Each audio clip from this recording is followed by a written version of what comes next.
we're going to give you some really good actionable steps. We have 7 steps. Number 1 is customer segmentation. What you're going to want to do in figuring out your digital journey, or if you work with us, we'll do this for you. We'll map your customer journey for you. So not only you're being more efficient in the States, but also our offsite team can help you. But number 1 is to start by segmenting your customers based on demographics, behaviors, and needs. So what this does is this allows for more personalized communication and offering and helps in understanding the unique journey each segment takes. So I'll give you an example. Next week, I'm an ATP. So next week, I'm doing a wheelchair fitting with an ALS patient, which is Lou Gehrig's disease. What's fascinating, I've worked with enough ALS patients, they will sometimes come walking into our store. And if you know the progression of ALS, sometimes a very rapidly evolving disease, unfortunately, it's really, really sad. So understanding that customer segment where they come in, it might just be, here is a prescription for a cane, diagnosis ALS. Well, our staff knows if we see that,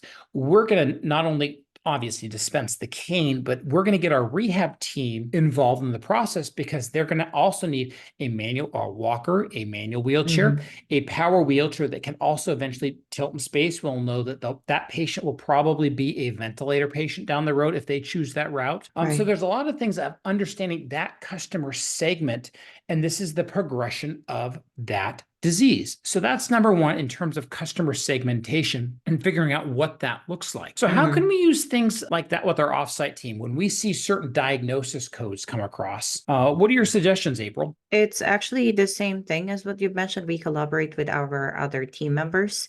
So when we see a diagnosis patient, just a simple blood pressure cuff. So a doctor prescribed that one. When we read the diagnosis, patient, this is a patient with CKD and at the same time diabetes. So we also collaborate with our team members, with the offsite team who's handling the documentation for diabetic shoes. Maybe this patient is eligible for one.